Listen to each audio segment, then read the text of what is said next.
1952. Beliau merupakan anak pertama dari 2 bersaudara, yaitu dari pasangan Kiai Haji Abbas Toha dan Ibu Hajah Imarja. Beliau pun wafat pada usia 69 tahun bertepatan dengan tanggal 12 Juli 2021 di tempat kelahirannya dan dimakamkan di pemakaman keluarga yang berada masih di Kampung Kalawakar. Kiai Haji Maman Badruzzaman dididik oleh ayahnya dengan ketat dan tegas. Selain diajarkan tentang akhlak, beliau pun dilatih untuk disiplin, terutama dalam melaksanakan sholat yang 5 waktu. Sejak kecil, Kiai Haji Maman Badruzzaman diajari oleh ayahnya tentang ilmu baca Al-Quran, dasar ilmu-ilmu fikih, ilmu tauhid, ilmu tajwid, dan ilmu-ilmu yang lainnya. Tidaklah sulit bagi ayahnya untuk menitiskan ilmu kepada putranya, karena Kiai Haji Maman Badruzzaman adalah orang yang cerdas, rajin, dan pencinta ilmu.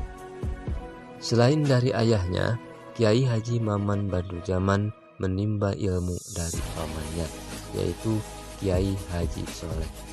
Konon katanya, di saat usianya masih kecil, beliau rela duduk di pinggir sawah sambil mendengarkan keterangan-keterangan Mama Soleh yang sedang mencangkul. Karena itu, di saat masih duduk di bangku madrasah ibtidaiyah, beliau sudah mulai paham tentang dasar-dasar ilmu nahwu dan syaraf. Setelah lulus dari madrasah ibtidaiyah, ayahnya menyuruh beliau untuk menuntut ilmu di pesantren-pesantren.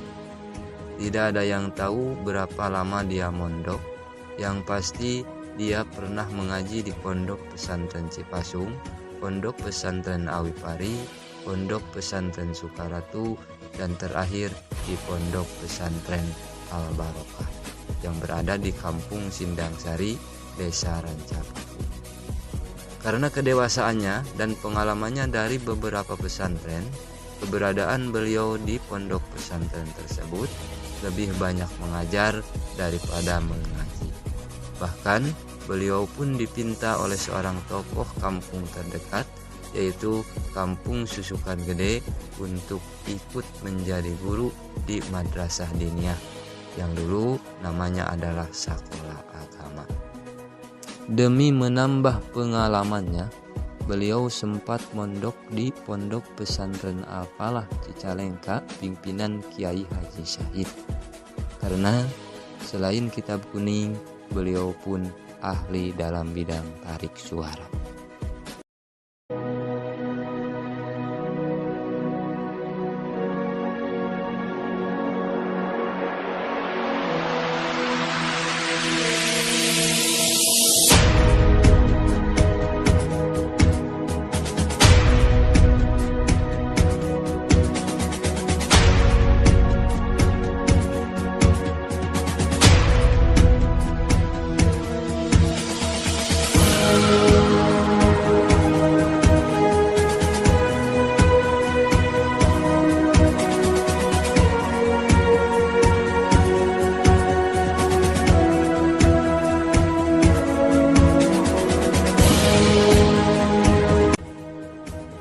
Di usianya yang semakin dewasa, Kiai Haji Maman Badruzzaman mulai memperhatikan dan merasakan kelelahan sang ayah yang selalu sibuk dalam membagi waktu.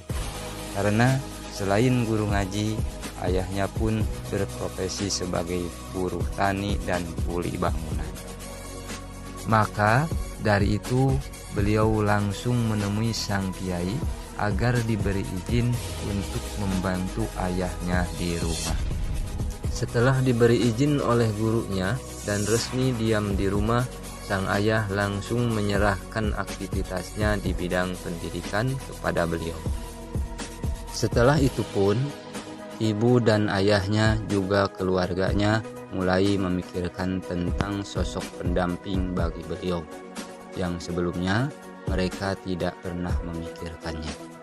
Karena semasa beliau masih aktif di pondok pesantren, keluarga beliau dan keluarga pesantren sudah ada hubungan baik, bahkan sudah menjadi buah bibir bahwa beliau adalah calon mantu sang kiai. Wallahu a'lam. Allah berkehendak lain dari rencana kedua pihak keluarga. Pada suatu hari, beliau dipanggil oleh pamannya, yaitu suami dari kakak ibunya. Sang paman berbicara kepada beliau tentang sosok wanita yang pernah dia temui di Tasik Selatan. Pamannya pun berencana untuk mengajak beliau pergi menemui keluarganya. Tak lama kemudian, sebelum rencana itu dilaksanakan, Kiai Haji Maman Badruzaman ditemui sang teman lamanya yang juga menawarkan sosok wanita, dan dia meminta beliau untuk mencoba menemuinya yang berada di pondok pesantren Sukahideng. Namun beliau merasa sungkan dan ragu akan dirinya. Maka beliau pun berkata sebaliknya, yaitu meminta sang teman untuk membawa wanita tersebut ke rumah beliau. Dengan berat hati, sang teman memenuhi permintaan beliau. Dia langsung meminta izin kepada Kiai Haji Wahab selaku pimpinan pondok pesantren Sukahideng dengan alasan yang sebenarnya. Izin pun dikabulkan dan pertemuan pun ditakdirkan. Tidak perlu lama-lama bagi Kiai Haji Maman Badruzaman untuk mengenal seseorang. Beliau bisa menebak sikap dan kepribadian orang tersebut dengan hanya satu lirikan saja. Karena beliau merasa cocok, semua keluarga pun menyetujuinya. Hanya saja sang paman yang masih kelihatan penasaran. Ternyata wanita yang pernah diceritakan sang paman itu adalah wanita yang sama yang datang di hari itu. Loh, kok bisa? Itulah kehendak Sang Maha Kuasa yang selalu indah akan skenario-nya.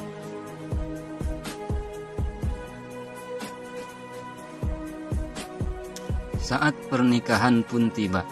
Kiai Haji Maman Badruzaman menikah pada tahun 1975 dengan wanita yang baru dikenalnya, yaitu Siti Aisyah. Selaku pengantin pria, Kiai Haji Maman Badruzaman pada saat itu berusia 23 tahun. Sedangkan mempelai putrinya, yaitu Ibu Siti Aisyah, pada saat itu berusia 19 tahun. Ibu Siti Aisyah adalah putri pertama dari 5 bersaudara dari pasangan Bapak Mahid dan Ibu Ruqayyah. Ia lahir tanggal 11 Februari 1956 di Kampung Puncak Suji, Desa Purwaraharja, Kecamatan Bojonggambir. Latar belakang keluarga Ibu Siti Aisyah tidak berbeda dengan keluarga Kiai Haji Maman Badruzaman.